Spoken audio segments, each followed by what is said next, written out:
right, hey, so we are starting a podcast, the Canyon Chasers podcast, and we're going to bring in Alex and May. Alex works for Yamaha Champions School. May is the better half of Alex and also a very accomplished rider on her own. And welcome to the hallowed halls of Canyon Chasers. I know for a lot of people when they walk in here, it's an emotional experience. It's like, do you get kind of like teared up? Is that? Well, you can smell Ducati. You can smell Ducati. Yeah. And KTM. So we need to come up with a name for this podcast, right? Like, ooh. I had a couple ideas. I was thinking like maybe In the Clutch, and you had a couple ideas. I don't remember them. I think you were saying Between Two Bikes. Between Two Bikes. Kind of like Between Two Ferns. Yes. But I think we should put it out to our listeners if they have a better idea for the name of the podcast, because I think Canyon Chasers, the podcast, is a little weak, even though it does work for SEO, right? Like search engine optimization. Yeah. So since it is the beginning podcast, the very first episode, we're going to talk about beginner riders. So why don't we start off? Why don't we talk, like, introduce yourself? So they probably all know me, but they don't know you. And we can, how did you get started riding? Sure. So my name's Alex. I work for the Yamaha Champions Riding School. I'm the Champ U program manager. So if you guys have heard of Champ U, that's kind of my baby. Got started riding after I got out of the Army. So got out in 2016, finished my undergrad, got accepted to law school, and went, I need a better way to get downtown faster and save money in the process. So I'm going to switch to motorcycles to save money. Worked out tremendously. It never works out, right? Like as soon as you start looking at the price of tires, you're like, oh no. No, so like I did the math, right? So at that point we had a big lifted Jeep and a Ford Raptor, and I was getting like 14 miles a gallon between the two of them. And so both vehicles were on 37-inch tires, and I was going, okay, well, it costs $2,200 to change out these tires. It only costs like $350 to change out motorcycle tires. That's cool. Get 45, 50 miles a gallon on the motorcycle. Math worked out really, really well until I got a bike. Yep. At that point, everything kind of just went sideways.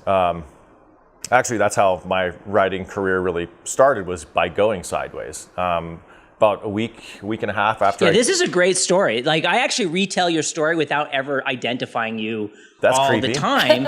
No, because I think it really kind of underpins a lot of the things I was kind of hoping we could talk about today is that new rider experience. It's hard. I would hate to have to be a new rider again. Oh, yeah. So if like you wiped my memory and I had to start from the beginning, I don't know if I would be willing to embark on this.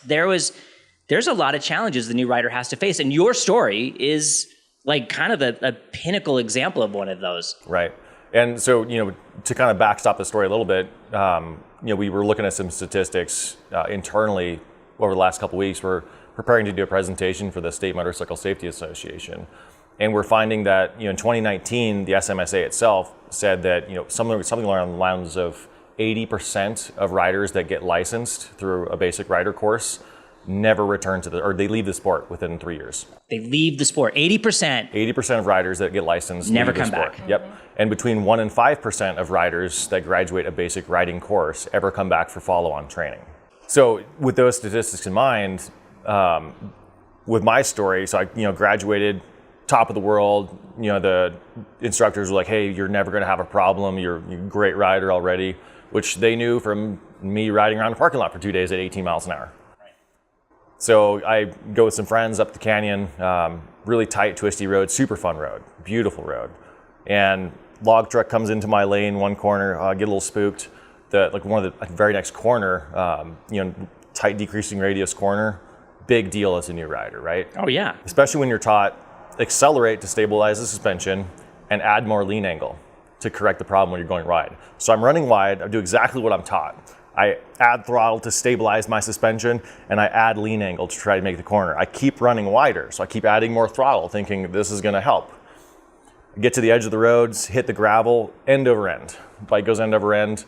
I remember flying through the air, which was actually kind of a cool feeling at that point, right until I landed, and my helmet broke a rock about this size in half.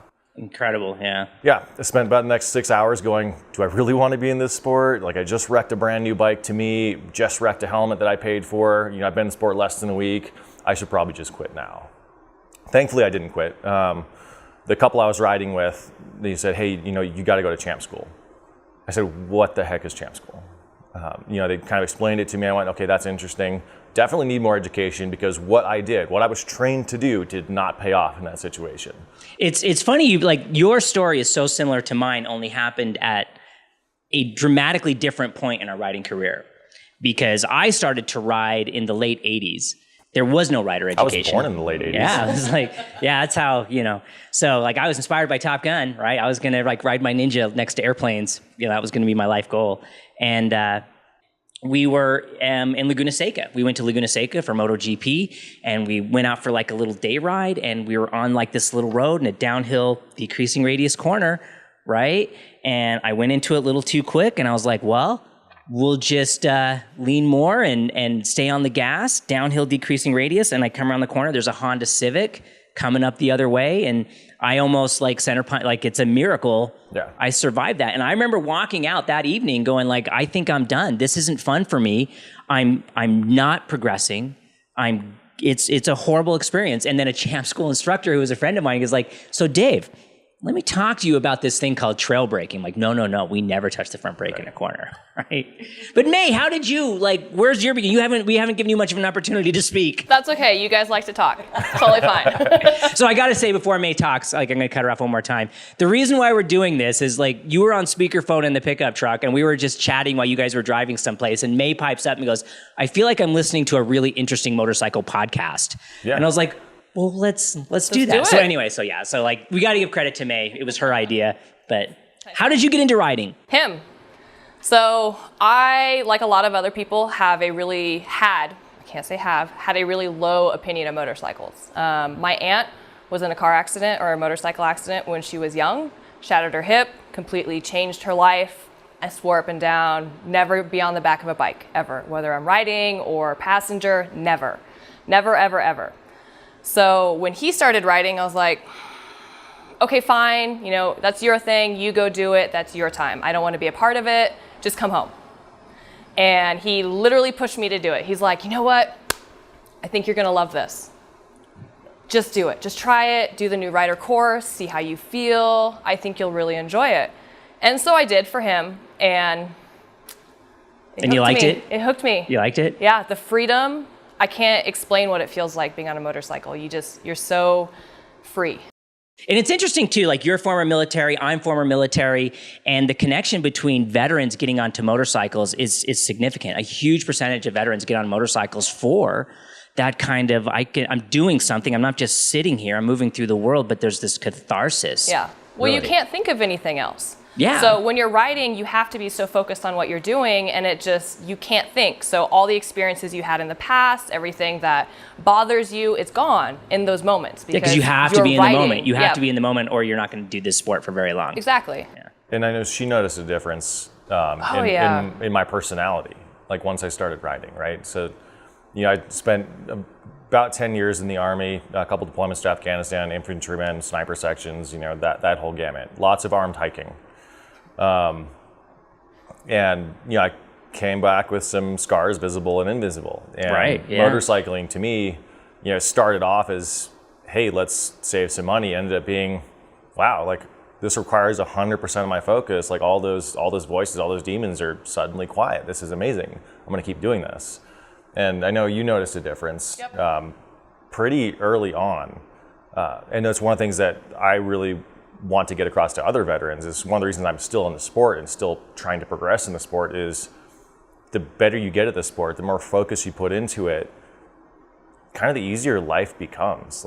You can start setting aside your past and remembering what you need to remember, but kind of getting over some things with no medication, no side effects other than your wallet. It's not the cheapest sport. Yeah. No, it's not the cheapest sport, but in terms of bang for your buck for effectively PTSD treatment, I've never found anything better. Sure, you can go ride horses, you can go fly fishing, go do whatever you want, but none of those other things have that adrenaline rush, right? You don't get that shot of adrenaline that you had the last time you were shot at. You don't get that, oh man, I need to be focused right now or I could die.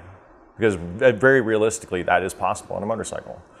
So it demands your focus, it demands your attention. It does all these things for you that really the last time you had was in combat.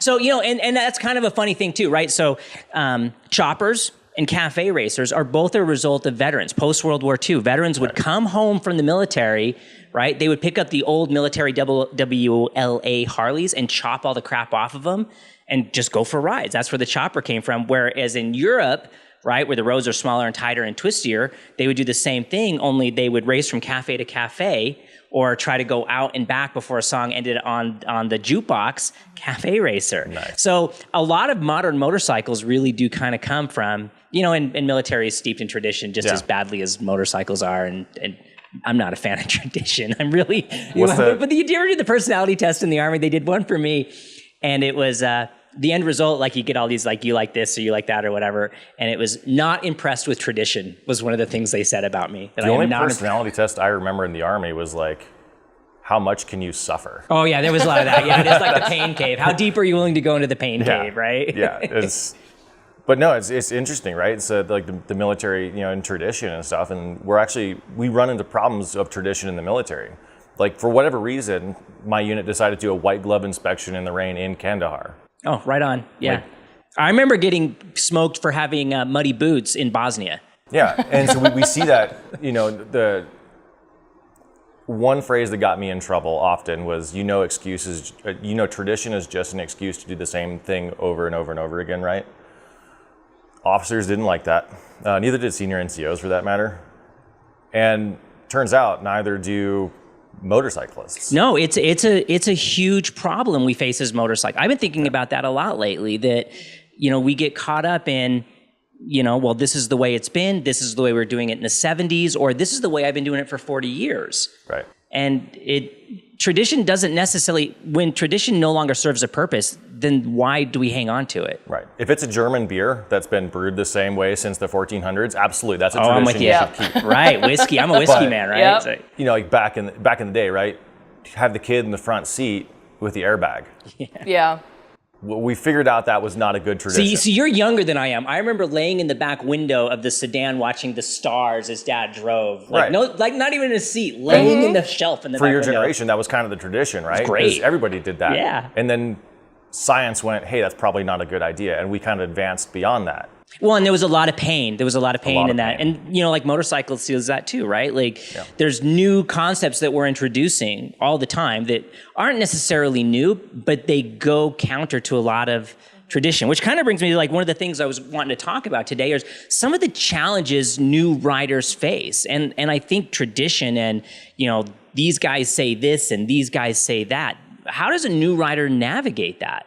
That's hard because you're looking at, there's so many sources of information, whether it's, your basic rider instructor, personalities on YouTube, like there's just so much information. Reddit, right? Oh, Reddit. You go on Reddit, you ask a question, hey, what's 2 + 2? You'll get 16 answers that say it's 15 for whatever reason. I swear on Reddit, if Champ School were to get up there and make a video about how you twist the throttle towards you to go faster, there would be people who would argue about how that is wrong. Would not be surprised. Yeah. I wouldn't, like, it's amazing the concepts that are brought up on Reddit and the arguments to counter that. And like we're on Reddit, right? And our purpose there is not advertising. Like we've been reported and I've had to talk to mods about it.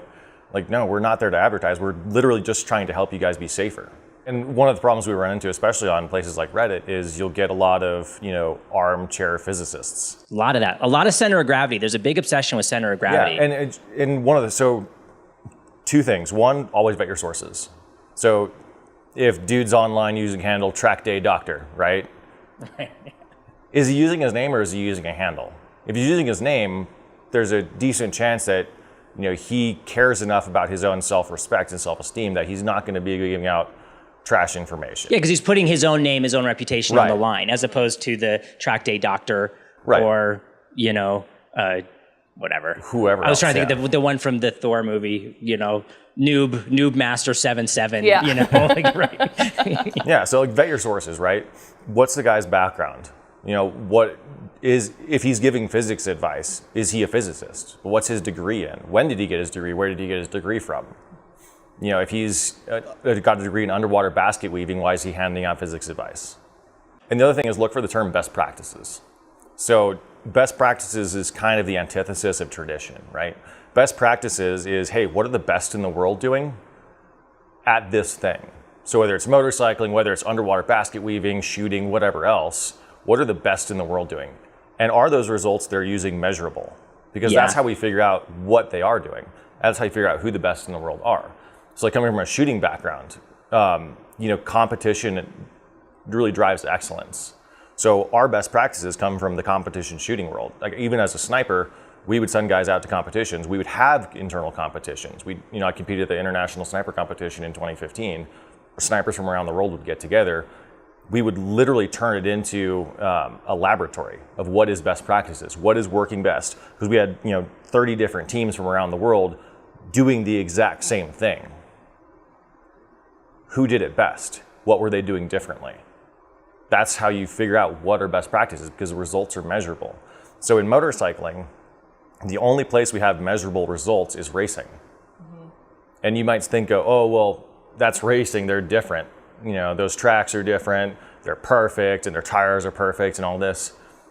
The reality is no. The motorcycle doesn't know, and it doesn't care what pavement it's on. It doesn't know if it's at, Laguna Seca. It doesn't know if it's downtown Salt Lake City. Doesn't know if it's in the canyons here. Doesn't know if it's at Portimao. Right? Well, and people need to understand that a racetrack is not a controlled environment. It is a closed course. That is an important distinction. I think all of us need to pay attention to racing. Yes, we don't ride on the street like you do on a racetrack. You don't ride at that pace. There's more variables. But we do ride on the street like we do on a racetrack in terms of technique. Yes, exactly. Not but not the speed. pace. Exactly. Well, and here's the other thing. So think about it. Who develops these new bikes? It's the racers. So if the racers are the ones who are giving the inputs, and that's what the engineering is taking and putting into a brand new bike, what you did last year might not work on that bike because that bike was engineered differently. And that's what the racers are doing. So why not watch the racers? Yeah, well, and it's something that Champ School says all the time, and I stole it. But like when the pace comes up or grip goes down, it's the same thing, right? Because we're at the limits of what we are capable of in that moment. Right. So the techniques that work when the pace is up or when the grip is down are the same things because the consequences are kind of the same, right? Like we have to load the tire before we work the tire. We can't just it's one thing in a parking lot. And I really think a lot of people put too much emphasis on parking lots. We're not dying in parking lots. You can get away with a lot of stupid stuff in parking lots. You can grab the brake, whatever, you're in a parking lot. Yep. But now let's go at speed and grab the brake. Now let's go to a low grip environment and grab the brake. Right, and there's, parking lot, there's so much mechanical grip, right? There really aren't a whole lot of forces, well, same forces, but different levels of those forces acting on you. You don't have the inertia, you don't have the momentum that you're trying to overcome when you're trying to the centrifugal forces, and there's way more than center of gravity. Yeah, folks, I'm telling you, way more than center of gravity. There's so much going on to the point that, to this day, I've actually called physics departments at various universities around the country. I spent 2 days calling around to different physics departments going, please explain how a motorcycle works. Hey, we don't know. Well, there's a wonderful book. We have a pretty good idea, but we don't know. There is a wonderful book, and I pimp it all the time, Motorcycle Dynamics, written by an Italian guy. I tried reading it. It is so dense. It is so dense. But it is so fascinating. So am I, right, yeah. It takes a lot. I have to really, but it's, there is a lot we don't know. There's a lot of things about, we don't necessarily, people say, oh, it's the gyroscopic forces. Well, they've built bicycles that eliminate the gyroscopic forces and it's still stable. There's a lot of things we don't know, but because of data analytics and racing and potentiometers and data acquisition, we know an incredible more. We know way more now than we did in the 70s.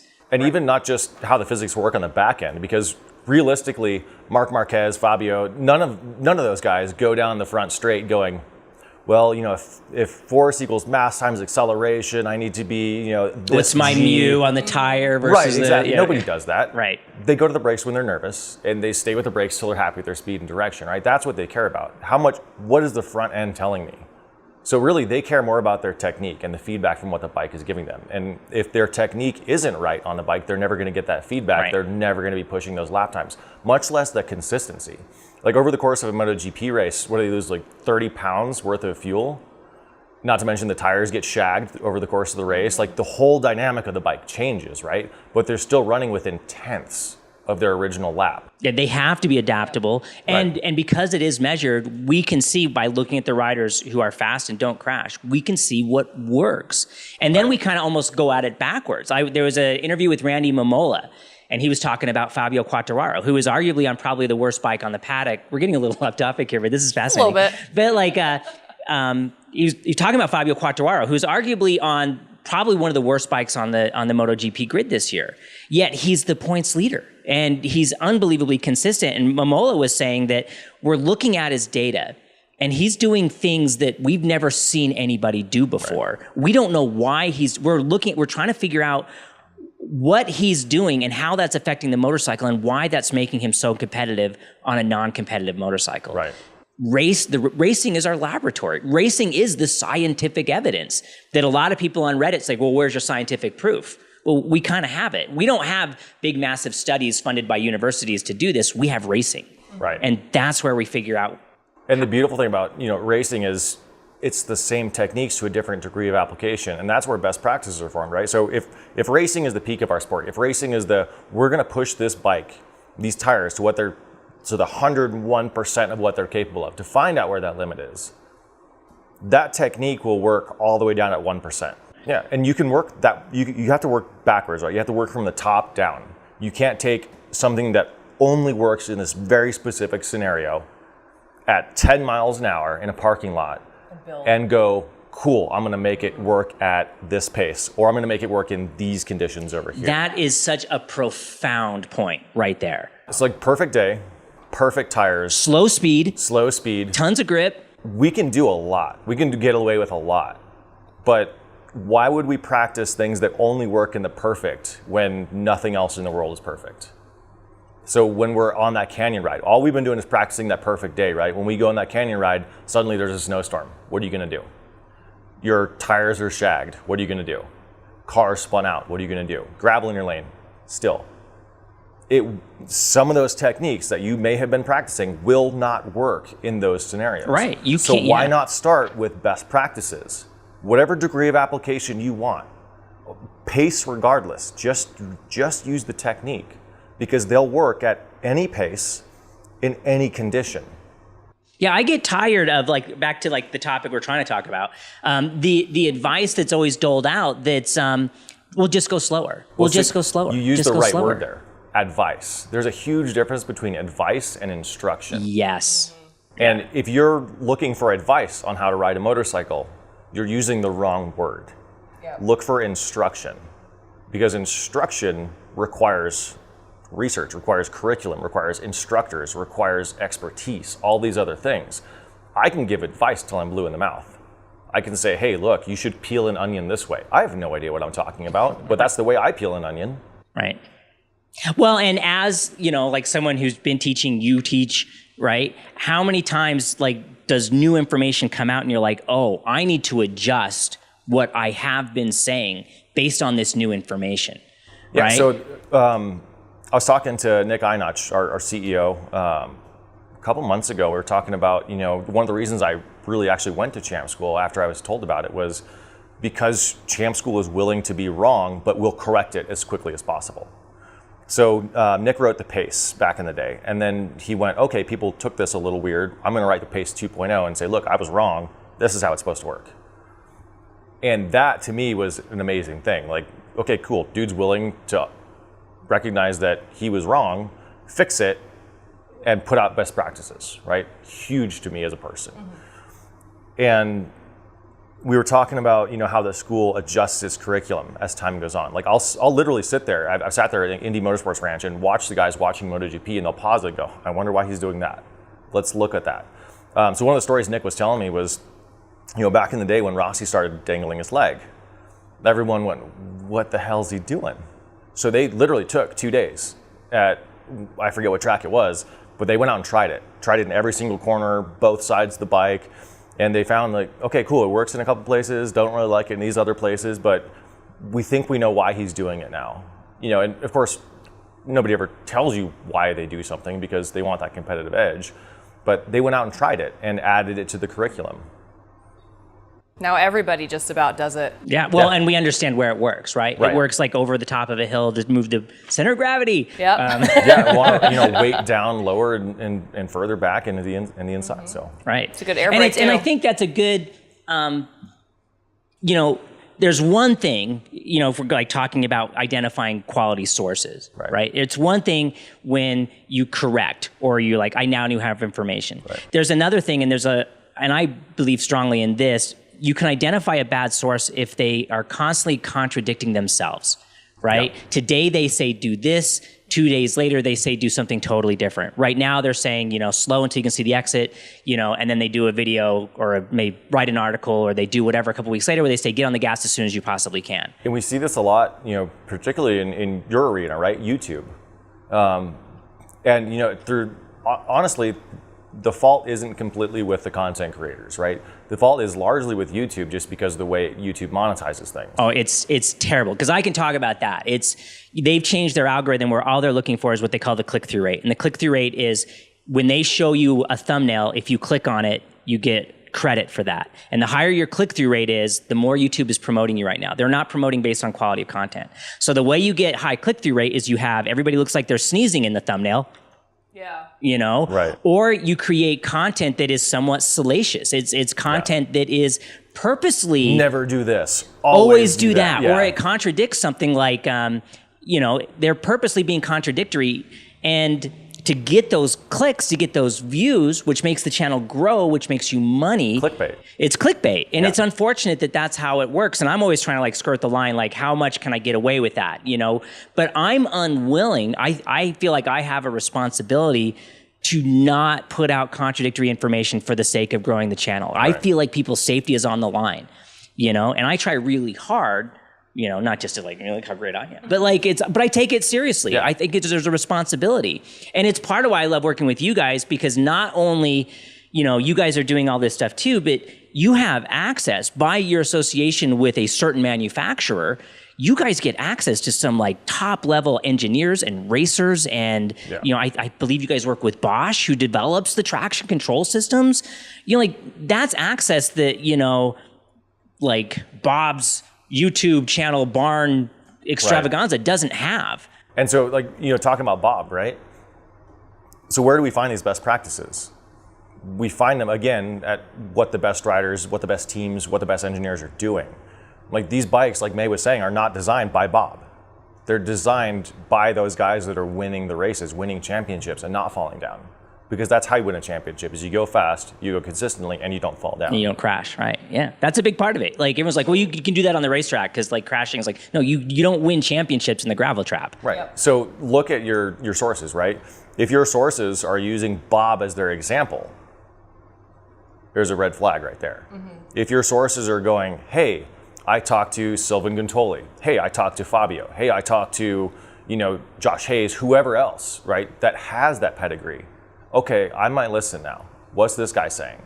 And to that point, it's fascinating on Reddit. You go to our motorcyclists and the arguments are atrocious. You go to our track days. Hilarious. Sometimes hilarious. Yeah, but you're where is this logic coming from? Right. You go to our track days and the same topic presented turns into a really compelling discussion where people are bringing up informed, and it's our track days is surprisingly delightfully entertaining and informed, where our motorcyclists can sometimes be a train wreck. It's hard to look away and you get upset and you're no, There's, yeah. Right, yeah, we're all there. I'll bet you, Reddit has a tremendous amount of value, but Reddit also kind of has the flaw that a compelling argument sometimes gets the points without the validity, right? That makes a good argument, or I like what he said, so I'm giving him the upvote, even though it's nonsense. The term sophist comes to mind. They talk a lot, but they don't say anything. Yeah. Right? Politicians is another word. Yeah. Man, you can sound there are some arguments that I've seen on Reddit, just not even our motorcycles, but just generally that is a beautiful argument. You've said absolutely nothing. Mm-hmm. You've changed no minds. You don't actually have a point, but man, you're good at talking. And this is one of the biggest problems I have, getting back to our ordinary topic of new riders, is new rider coaches. For the most part, fantastic people, they really have their heart set on helping riders. They're doing the Lord's work. They really are. That's where the rubber meets the road. The problem I have is a lot of the new rider coaches that I know personally have never taken an interest in investing in their own skill set. They can parrot the words. They can look at the book and go, do this, this, this, and this. Well, what question do you have? Well, my book says this. Yeah. Right. They don't know how to answer it. Versus a lot of the instructors I've known over the years, the ones that do go on, they do track days and they get into racing, their ability as a basic rider instructor also blossoms because they can understand those kind of more complicated questions. Yep. Well, and the more you understand and the more you can explain to different people, because not everybody understands things exactly the same way. So as a coach, you need to be able to adjust how you say things and how you explain them so that each individual person, it clicks, because it doesn't click the same for everybody. Well, and as a female rider, I'm sure you've seen like different challenges in this where they're trying to like talk to you. Yeah. You know, like, can you speak to that? Is it like the challenges? Oh, like, yeah, I get talked at a lot. And that I say talked at because that's what it is. Like, mansplained? Yeah, it's like, I don't need you to explain that to me. I just need you to help me understand it. So don't keep repeating the same thing over and over again. Like, I need you to actually explain something to me. It's hard, but I know a lot of male riders that are the same way. It's like, not everybody has the same vocabulary and their brain doesn't process things the same. So you need to be able to explain what you're actually trying to say. Because telling somebody, okay, you need to go to the brakes here and this is why you do it, is not the same as go to the brakes when you feel nervous, because that nervous feeling is different for everybody. And individually, as you get better riding, you can sneak up on that nervousness and you can push it. But if you say, brake here, that point is not always going to be the same. Right. Someone that we all know recently had an experience like this where female rider, very like experienced rider, she's been riding for years and years and years and years, at an educational environment, and the male coach was like, tip in here and do this, just trust me. Yep. And That's you know, scary. it's horrifying. It's horrifying, right? And so a good coach, a good program makes a world of difference. And that's something else I think it's harder for new riders to discern is, you know, we use the term MSF as kind of this ubiquitous term, but states have the option to contract with whomever they want to develop their new rider program. In America, it's a little bit more convoluted. So sometimes like MSF is kind of like the dog that gets kicked all the time because it's like the name everybody knows.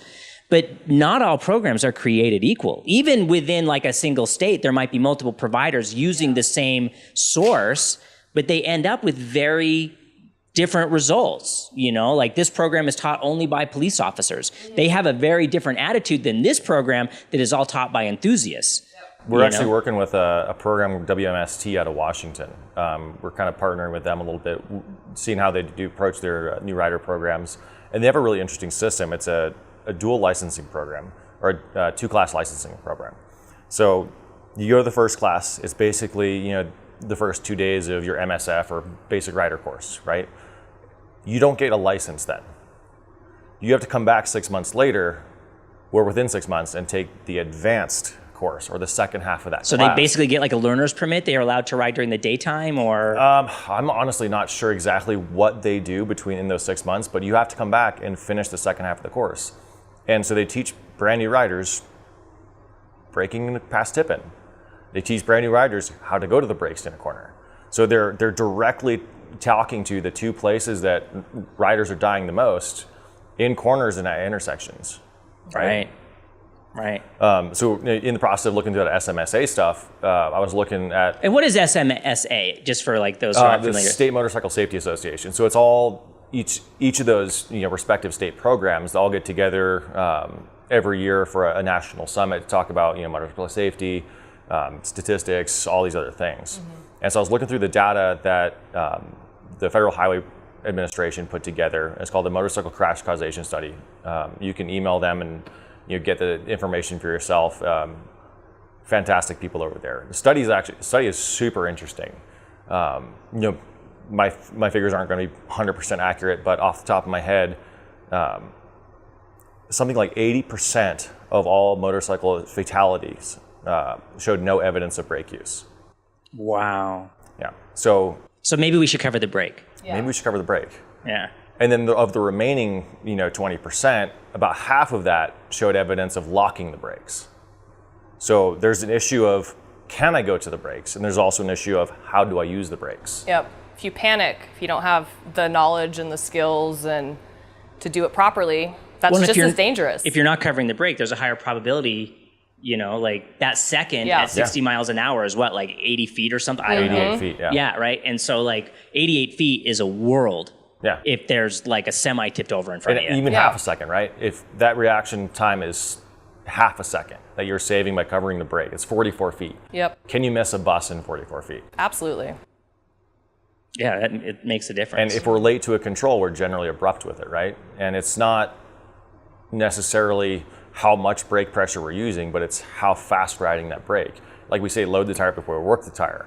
If we're not letting that suspension collapse and letting that contact patch spread out and actually loading that tire before we truly ask it to work and help us stop in an emergency, we're just blowing straight through that force of travel, blowing straight through the compression damping, everything else, and overwhelming the tire. All of a sudden, you are going to go down because you lose traction. That's where I imagine the never touch your brake advice came from. Yep. Right. It wasn't that the control was bad. It was the application of the control that was bad. And so we're putting a Band-Aid on the wrong wound. Yeah. Well, from my understanding, it also comes from, back in the day of having drum brakes. Drum brakes were, I don't know. I had an old motorcycle with drum brakes and I don't know if I could lock the tire if I tried. Maybe the rear I could, but the front tire, it was, the brake worked on geologic terms. It eroded speed the way water erodes a mountain. Gotcha. There wasn't a whole lot of, but that brings out the great point. The motorcycle evolution, especially tire evolution and suspension evolution, it's a different ballgame than it was when I was learning to ride.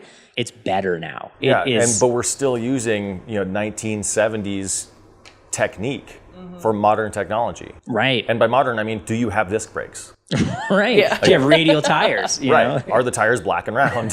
So if we're upgrading brakes, if we're upgrading ABS, traction control, tire technology, suspension geometry, suspension components, if we're upgrading all these hard parts, why does it make sense, or does it make sense, to have never upgraded the software, never Right. upgraded this? Yeah, the software is kind of like a good analogy, right? Like I have this brand new computer, But right? it's running Windows Super 95. mega. Dude, Windows, I'm on DOS, man. Like, Right. we're text-based. But I mean, that's the same thing we're seeing in the motorcycle industry, right? Like you can go out today as a brand new rider, just graduated your basic riding class, and buy a $40,000 Panigale V4S, right? If you can find one, but Right. you can buy that. Turnkey superbike, 200 and something horsepower, best electronics in the world, ridiculous tires, just superb bike. But then you're going to load Windows 95 on it. Yeah. Right.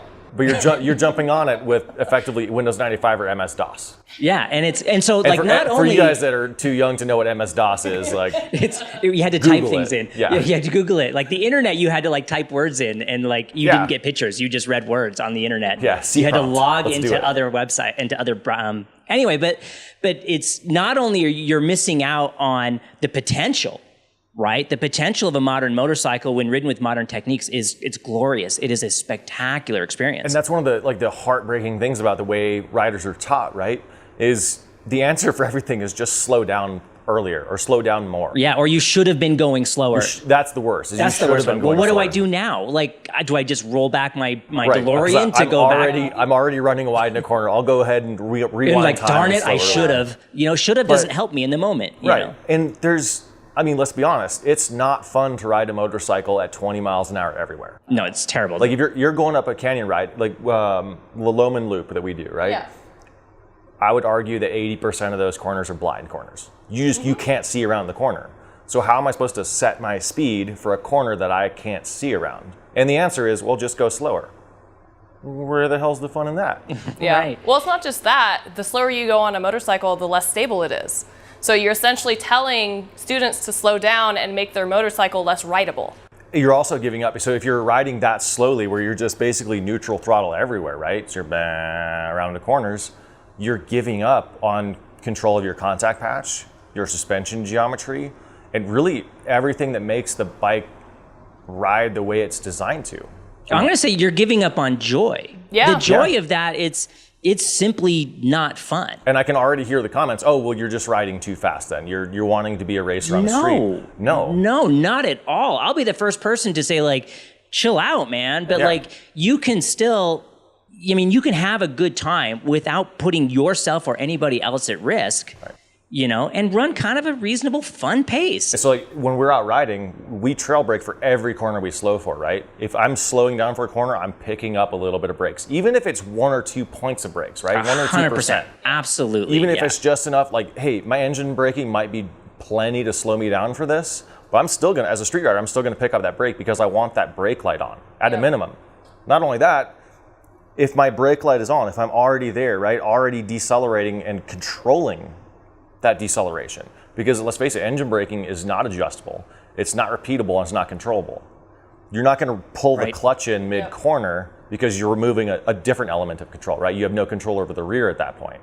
But by having my fingers on the brake lever, by using a little bit of brakes, when I'm coming around that blind corner and there's a deer sitting there, I can just simply add more brakes. I don't have to go, oh. Now what do I do? I got to adjust my thing. Right. And I also want to bring up, for anybody, and I get this all the time, that there's no such thing as a blind corner. I welcome you to come out west. Yes. Because they are all blind. There's mountains in between them. Or they'll say, well, just pay attention to the speed advisory sign. Again, come out west. Maybe one corner in 50 has a speed advisory sign, and you're lucky if that one has any relevance in reality. Right. Like I think one of the recent videos I just did, the speed limit on the road was 15 miles an hour, and the speed advisory sign was 25. So speed up for the corner. Speed up for the corner, I guess. Right. We have to be able to make our own decisions. We have to have the skill set to deal with these dynamic environments that are ever changing and unpredictable. And even, getting back to our best practices discussion, let's say you do use that posted advisory sign, right? Like every single time you go to a corner, hey, 35 mile an hour corner, I'm going to go 35. What happens when it's raining? What happens if there's a rock in the middle of the road? Yeah, are you still going to go 35? But the sign said. But the sign said, yeah. I'm really trusting that guy who gets paid $6 an hour to go put up signs on the side of the road. I'm putting a lot of faith in that guy.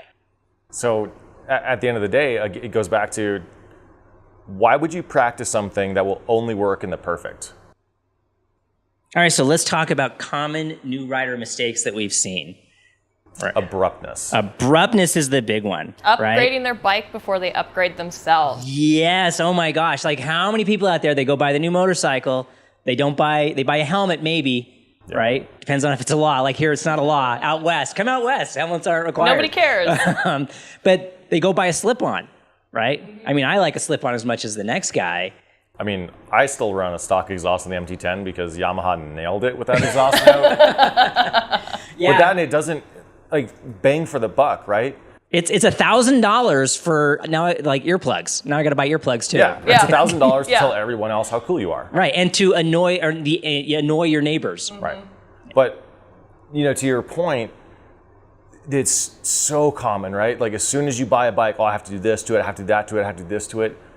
Stock bikes are pretty dang good. Yeah. They're amazing. And I understand the excitement, right? You bought the new thing. You're excited about the new thing. I want to make the new thing mine. I want to personalize it. That's part of motorcycle culture, right? We all want to personalize it. Yeah. So we started really into motorsports with a Jeep, right? Like I was stationed down in Southern California, like not the fun end of Southern California. The Bakersfield part of Southern California. Yes, the Barstow. Yeah, so I was down at Fort Irwin, right? And so the only thing to do there, and I asked one of my senior NCOs at the time, I was like, hey, what's there to do at Irwin? The answer was leave. And so we got into Jeeps, right? I had a Jeep at the time, started getting to rock crawling. And kind of the way we thought about upgrading the Jeep for rock crawling was first protect your investment. Like add the armor, add the sliders, add the the engine case covers. Cool, that is a fantastic choice. Add the protection for yourself. Get the helmet, get the get the gloves, get the boots, get the suit, whatever you feel you need, whatever your personal level of risk acceptance is. You want the most protective thing in the world, you're going to go carve up some canyons, or you just don't like accepting a bunch of risk, grab a suit, leather race suit from Dainese. But once you protect your investment, then start working on your skill.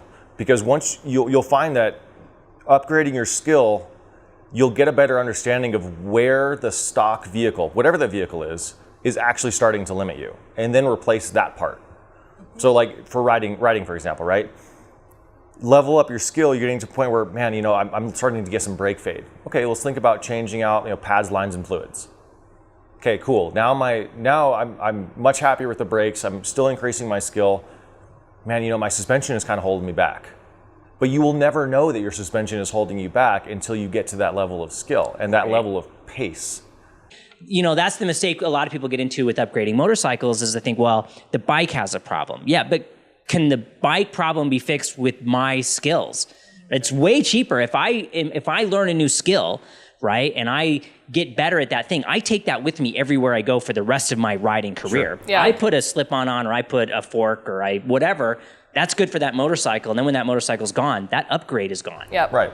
Well, that's the argument that we get a lot with people in teaching going to schools. Schools are expensive. They are. That's great. How much was that exhaust you put on? How much were those forks? How much was that rear shock? You're telling me that all of those things are less expensive than going to a school? You talk about adjustability, right? That's what we're chasing as riders. Is not because we don't ride by rote, right? We ride based on direction. Whatever control we need to be on is dictated by what we need the bike to do to get it turned. And so riding based on direction means we have to be adjustable by nature. And it allows us to be adjustable because we're not riding based on, this crack in the pavement there and that mark over there. So yesterday, we did it, or 2 days ago now, we did a 2-up ride, right? Mostly stock MT10. On the racetrack, by the way. On the racetrack, yeah. So 2-up ride on the racetrack. I am not a light person. I'm not a light. Almost 6 foot. Yep. So there's a lot of weight on the MT10, right? I do have a shock on it, but the shock was never set up for 2 people. Well, and you forgot to, do a little bit of adjustment. Yeah, so I didn't really do soft. anything with the preload. It was very soft, very squishy. So we're just kind of doing this around some of the corners, and was still fun. But it was immediately identified, okay, there's an issue now. And I've changed something on the bike, namely what we're doing on the bike, because we added extra weight. Well, a lot of people ride with their significant other, Yeah. right? This is not an uncommon scenario that you're bringing up here. Right, and so I could have said, oh, well, the suspension is trash, we shouldn't do this. No, we just went out and had fun. Because, again, that ability to adjust our riding, that skill set to go, okay, something has changed, let's figure this out. So I have to use a lot more rear brake because there's more weight, and I have more braking force available in the rear.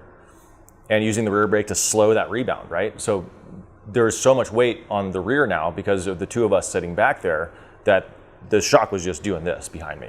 So I had to slow down that rebound by using the rear brake, right? I had to add one of those extra tools to slow everything down. And then when it came time for compression, if I would just do this, there's probably plenty of grip because there's so much mechanical weight.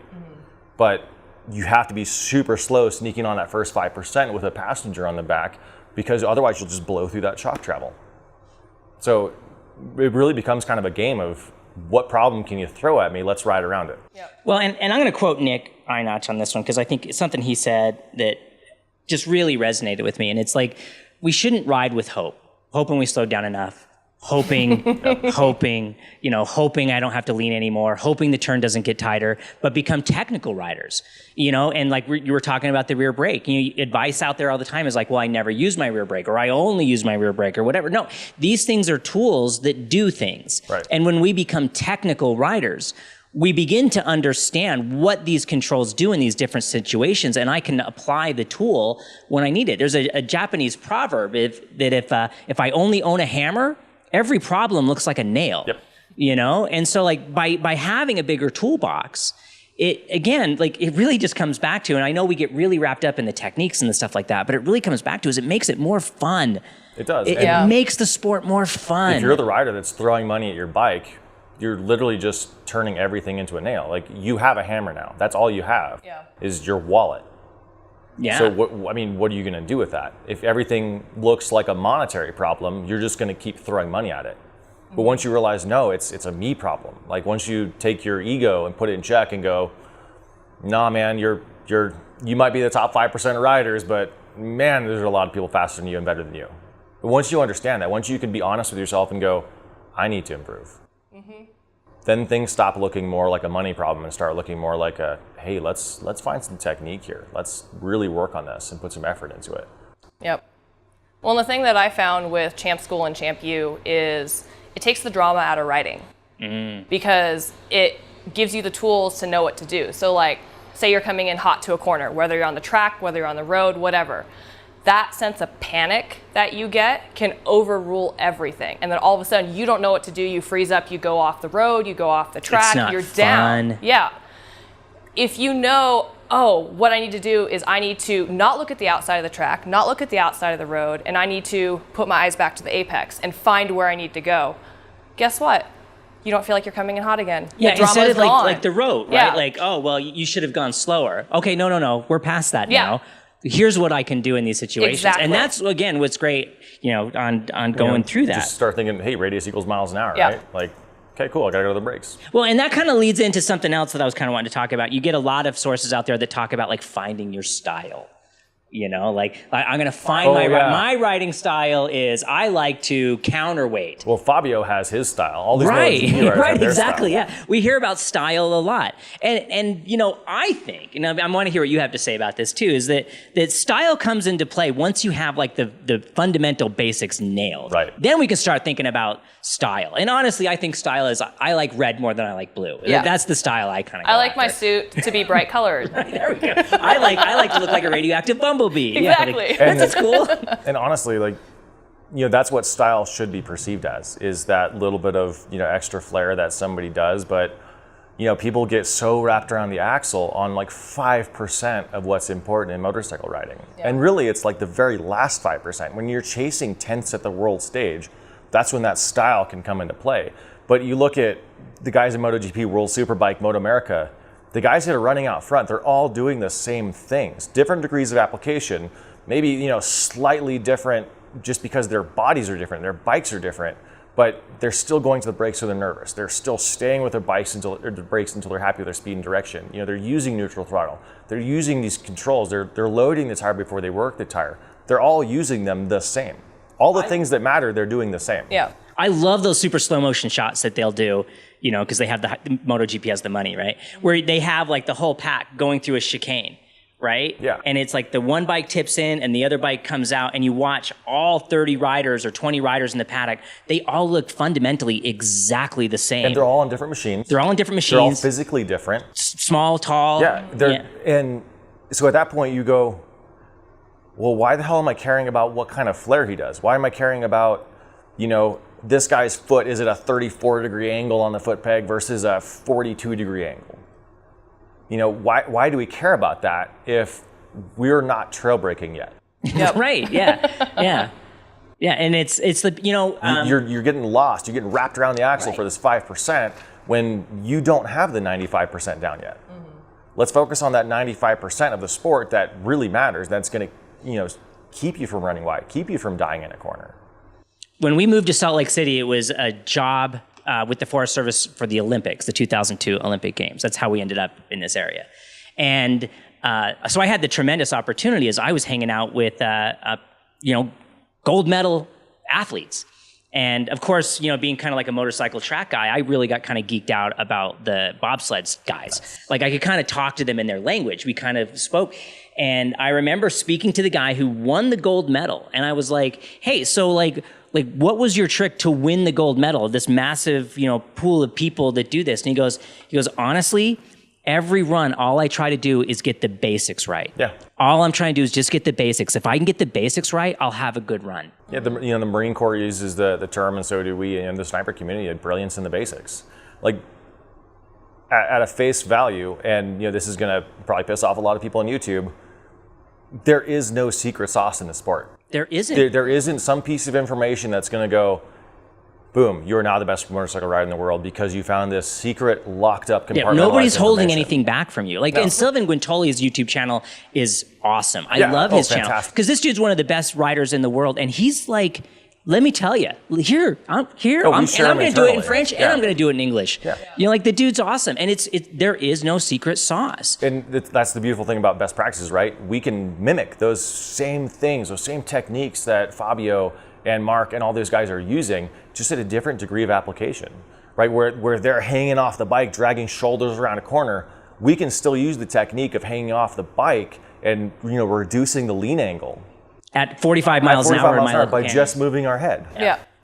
Same technique, different degree of application. Where our trail braking on the street might be, hey, I'm going to use like 2 or 3 points of brakes just to get the brake light on and get ready for this corner that I can't see around. They're sitting there loading that front end and bottoming out the forks in the corner. When you start looking at the clickbait headlines, right? When you start going, world-changing technique here. Let's do this other thing instead of what everyone else does. Right. I think I know the video you're talking about. There's a red flag there. I'm not going to... Yeah, no, that's not our game. But there ends up being a red flag there, right? Like, why is this person saying to do something completely different than what the best riders in the world are doing? First, go ahead and watch the video. Does it match? Does what this person's saying match what world champions are doing? If not, why are they doing it? If this was a better technique, why wouldn't the world champions be doing it? Right, and I'll say this, like if you hate the clickbait, right? Like give YouTube creators a break with the clickbaity stuff. It's what we're kind of forced into, and the algorithm's going to change in a couple years and it'll be different. But right now, this is, if we want to survive, if I want to be able to pay for these cameras and the microphones and the lights, and there has to be a degree of it. Right. But if you hate clickbait, the one way to kind of like game the system is you click subscribe and you click on the bell. And then when you first go to your YouTube, don't click on the thing it shows you, click on your subscriptions tab.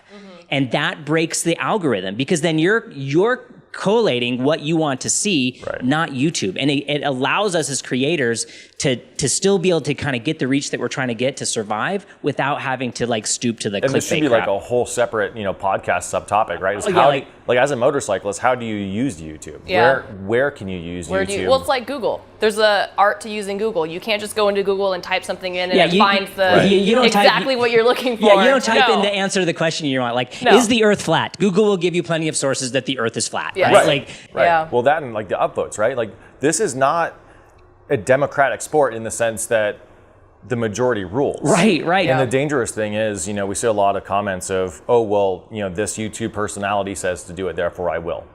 Yeah, be careful of that. And as a YouTube personality, be careful of that. Like, look at where that came from. Like, you even a couple years ago had some videos we were kind of scratching our heads at and we're like, what's going on, Dave? But you came out and you were like, hey, look, I did this thing wrong years ago. Yeah. Like, let's fix this. Let's stop that information right now and let's get back to best more practice. Information changed the whole game. And I will continue to do that. But I don't know if I heard it from you first, or I want to be wrong for as little time as possible. Right. But I will be wrong. I will make mistakes. But the difference is I get frustrated when, a source doubles down on the bad idea because it appears as though they don't want to admit that they were wrong. Right. Yep. For May, I'm assuming, and correct me if I'm wrong here, but as a female rider, like, especially being around Champ School and being around the curriculum and the guys, probably a lot more about motorcycling than most people. Just hands down, you just do. Well, I mean, before I even started riding, I went to Champ School with him. I didn't ride. I just sat in the classroom and listened. And it's like nothing really made sense right then because I didn't have anything to apply it to, but I had that little knowledge base in my head. And then when I started riding, it was like, oh, okay, yeah, this stuff makes sense. So I have a little, I don't know if I want to call it a coddled upbringing into the motorcycle community, but I had a very smooth transition into riding. I had all the instruction. When guys mansplain stuff to you, right? I just zone out. And it's one of those things where you can't tell them like, hey, I know more than you, shut up. Well, the other thing is I'm a lot more cautious than men. And that I think is the biggest difference between female and male riders. And I hate the women rider thing. Like, I am a rider who happens to be female. I am not a woman first, I am a motorcycle rider. And it's hard to be a woman who, I know we're cautious. We have our willingness to put risk into something is a lot smaller than a male's. So I'm going to be slower because I want to perfect what I'm doing before I become fast. And I know a lot of other women are like that. We're very cautious. We're very hard on ourselves. So we have to be perfect before we will be willing to take the risk. So I might be slower than you, but I'm sorry, I'm a better rider than you are. So to wrap up our first episode, I thought we should come up with what we think are the best beginner bike advice. So I started off our best beginner bikes to buy. So start off, I went to the internet because it is the source of all things. And I have. I like how you phrase the source of all things, not the source of all true things. We know the earth is flat, man. We have evidence that the earth is flat, right? The Earth, truth is out there. What was the Flat Earth Society has members all around the globe? Yes. Okay, so hang on. So this is what the internet says is the best bikes for the new rider to buy. Please be a V4S on there. In the adventure category, they have the Royal Enfield Himalayan, the BMW GS310, the KTM 390 Adventure, the Versys 300, the CB 500X, and the TW 200. Okay, so for street riding, right? Yeah. That's what we're talking about? They were talking about like the legitimate first-time buyer, and we got to assume like we are a global entity here, so only 30% of our views actually come from America. So we got to consider European. Sure. You know, we get a lot of people from Australia, New Zealand. The TW200, maybe Australia, I see that, right? Like you need a bigger tire to squish the spiders or something. Yeah. I get it. But man, there's a lot of little bikes. These are For little American bikes. standards, Yeah. right? For Indian standards, I know I just chatted with a gentleman who's from India yesterday, actually in the paddock, and he was saying, a 600cc, 1100 cc bike, that's unheard of in India. Mm-hmm. You got a 125, you're doing pretty good. They also have access to motorcycles that you don't have here. There's but I think I know where you're going with this. So there's an issue with the little bikes, especially for beginner riders, right? There's actually two issues with it. One is you don't have the power to get around a problem. So you're on the freeway, there's a truck coming into your lane, he doesn't see you because you're tiny and you're in his blind spot as a newer rider. Totally feasible, right? You don't have the power to accelerate past that truck or to at least get into his mirror somewhere. So you're gonna have to go to the brakes instead. What happens when that car is behind you? You don't have the power to go forward, you can't brake hard because there's a car right behind you. Mm-hmm. I would like, as a newer rider, a little more power to get around a problem. Yeah, not so much power that I yeet myself off the road, right? But enough to get around a problem. So looking at this adventure category, I think the adventure category, we can maybe cheat it to a little smaller, Sure. because there's a probably higher probability they're going to be riding off-road. Yeah, like the I think the Adventure TW 200 right? we can objectively say is No. It's not even a good dirt bike. I would say that it's a good the sprinkler Himalayan bike. off, too. Yeah, and I don't think a new rider really wants to be dealing with the Royal Enfield. I think they're awesome. I would love to own one. Beautiful bike. Yeah. But I think it's better to kind of stick with like the bigger brands. This is like for the new rider experience. The BMW GS310, I think, is kind of a humdinger of little adventure That's bike. actually not bad. Like that, And they're relatively the cheap. KTM. They're like $4,000. And so kind of what I'm thinking about when I'm looking, to recommend a new bike to a new rider is a standard bike, a standard naked upright. Well, we have that category later on. Oh, this is we're just talking adventure bikes right now. Okay, I like the 390 Adventure and I like the GS, right? Well, and they have the Versys 300 in here and the CB 500X. I say the Versys 650s be better. Versus Yes. 650. Yeah. That was my first bike. And mine actually. It was, yes. Yeah. Right. That was the I go end over end on that Yeah. bike. And then he gave it to me, and then I got to ride it with a little bit of a Wait, tweak like in it- the like- Fixed the handlebars. frame to an extent. They like to turn left. It was like Zoolander. He only Subframe turned was to a little left. tweaked, but Yeah. But I think the Versys is an amazing motorcycle. Yeah. I think It is. it's a very underrated. It's a great bike. Oh, yeah. And also the CB 500X. I think that bike like, is those two bikes awesome. will run forever. Too. Yeah. Like you can try to grenade them as best you. They're like the Toyota Hilux of motorcycles. Yeah, I would agree with that. Yeah, like axe heads wear out faster than they do. Yeah. Yeah. All right, so now we're into the cruisers, and I'm not as familiar with cruisers, but I'm not either. Not my there's jam. some on here that we're gonna objectively know Okay. that this is what the internet says. Is the right? Rebel on there? The Rebel's on here twice. Ooh. Yeah. So we have the V-Star 250, which I think falls right back. That's just too little. Yeah. Like that's a great Yeah. MSF bike, but that's small. Oh yeah, fantastic for do I want a cruiser? Mm-hmm. It's a fantastic test bike for do I want this riding position? Right. And then next we have the Honda Rebel 300 or the 500. 500. Definitely 500. the 500. Yeah. The 300 is just a little too little. And then the Sportster 883. And this is probably the most recommended new bike out there. The Sportster That's 883. a heavy bike. It It's is. like 600 pounds, Yeah. isn't it? It's no. I think Yeah. the 883 would be a good second bike. Yes, Yep. yeah. And especially, and I think we're going to talk about this in a bit because I'll bet you we have the same perspective on this too. But you may find you don't like cruisers. Yeah, and that's the thing, right? That's probably the most expensive bike on the list. Like that's a big investment for something that you may not like in 6 weeks. Yep. But if you are a Harley man, Oh yeah, hands through and down. through, here Yep. is the Harley Street 500. Yes, But it's much better option. still a little heavy. It's 500 pounds, but That way extra better 150 option. pounds is a big difference. Yes. It is. Yeah. That is a significantly better and it's first bike. more manageable. I'm really glad they made that bike. Oh, I yeah. really am. It's because the 883 is terrible. It's basically a 1200 that's sleeved down. Yeah. You know, so you're basically starting on a 1200 that has less power. And then the last one is the Indian Scout. which is That's not a bad little bike. Yeah, it's a cool good. little bike. I like it. I like the color. It's like the red. It's kind of neat. So yeah, so I think with I think the Rebel 500 would probably be my top. I think that would be. Or the Harley Street 500. I think those are both, or the Indian Scout. So those three. What do those three have in common? They're more standard style, right? Yeah, they're way less. You're not like you're not forward foot controls and not, Right. or at least not as. I think the Scout is a little forward control-y, but Yeah. the Sportster, I think the other ones, your feet are below you, which makes a big difference. Yeah. Especially as a newer rider, where hey, I don't have the balance yet. Well, and Yep.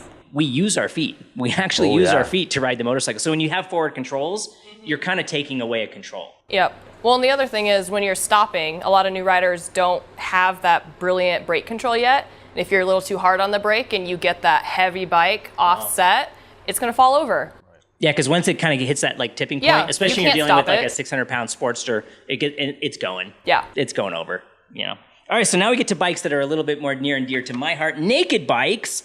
Okay. This is the best category. Like, I'm just gonna say, this is the best category for a new rider. I right? agree. I think Naked, every new rider should start on a naked bike because it gives you, you can do everything. it gives you time to decide the kind of riding you enjoy the most. So like, when I started riding, right, I started riding because I wanted to save money. I didn't want to go to a racetrack. I thought guys that drug their knees and elbows and shoulders and everything else around a Crazy. racetrack were stupid. Not even just crazy, but stupid. Like, And look at you now. These guys are morons.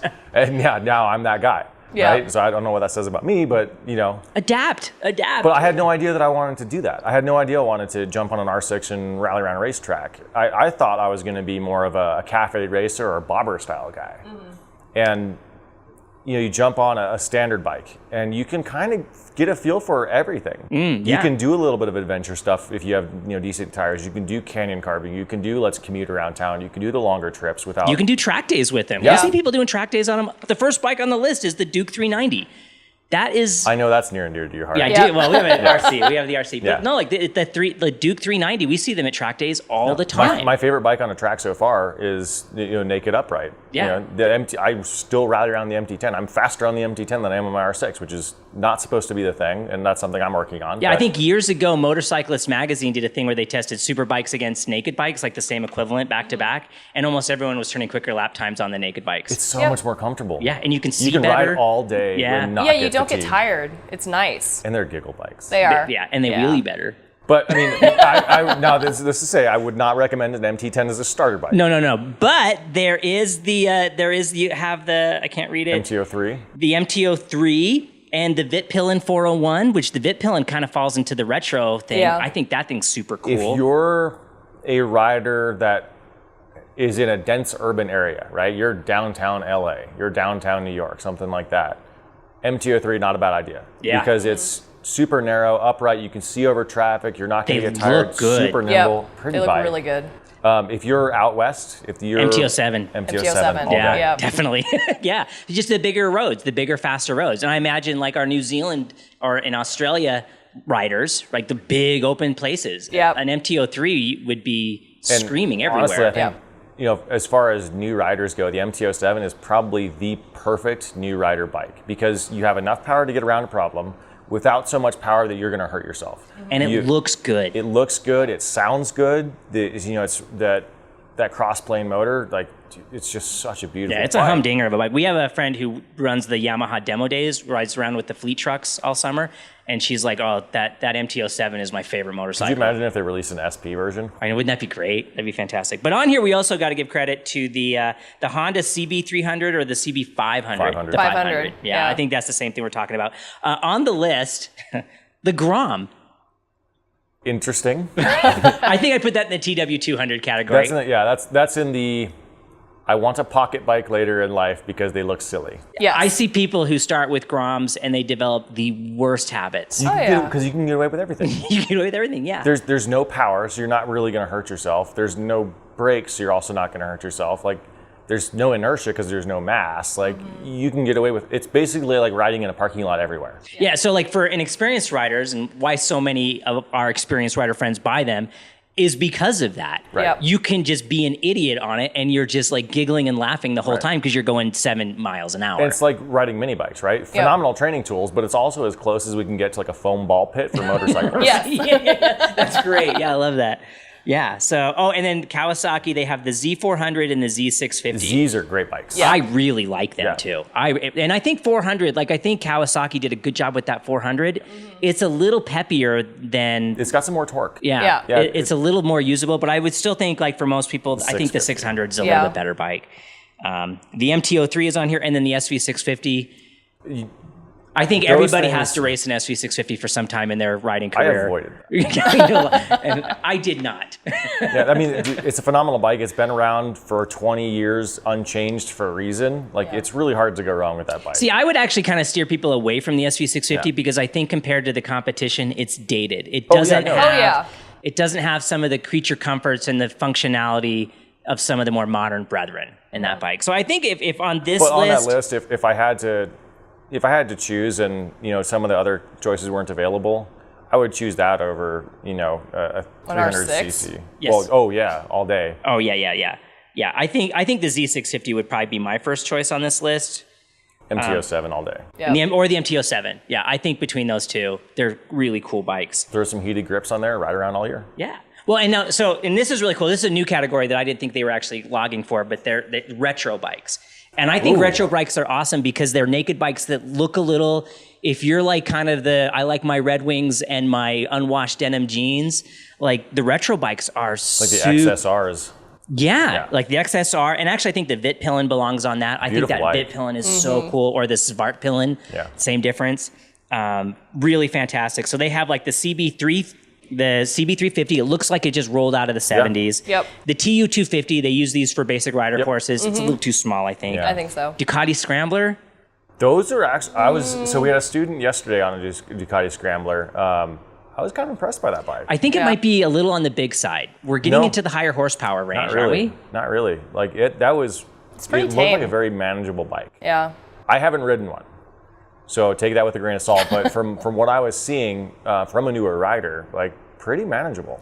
But they have the Yamaha SR400 on here, which I think that thing is really cool. Yeah. That's a cool little bike. Pretty bikes. And then the Trident 660, which I wasn't as familiar with this bike. It's a cool little triple that looks like a 1960s Triumph. Speaking of 660s, one of the bikes that should have been on the last category is the Tuono 660. Yeah, that's a bigger bike. That's a lot more power, but though. It's also an expensive bike because it's an Aprilia.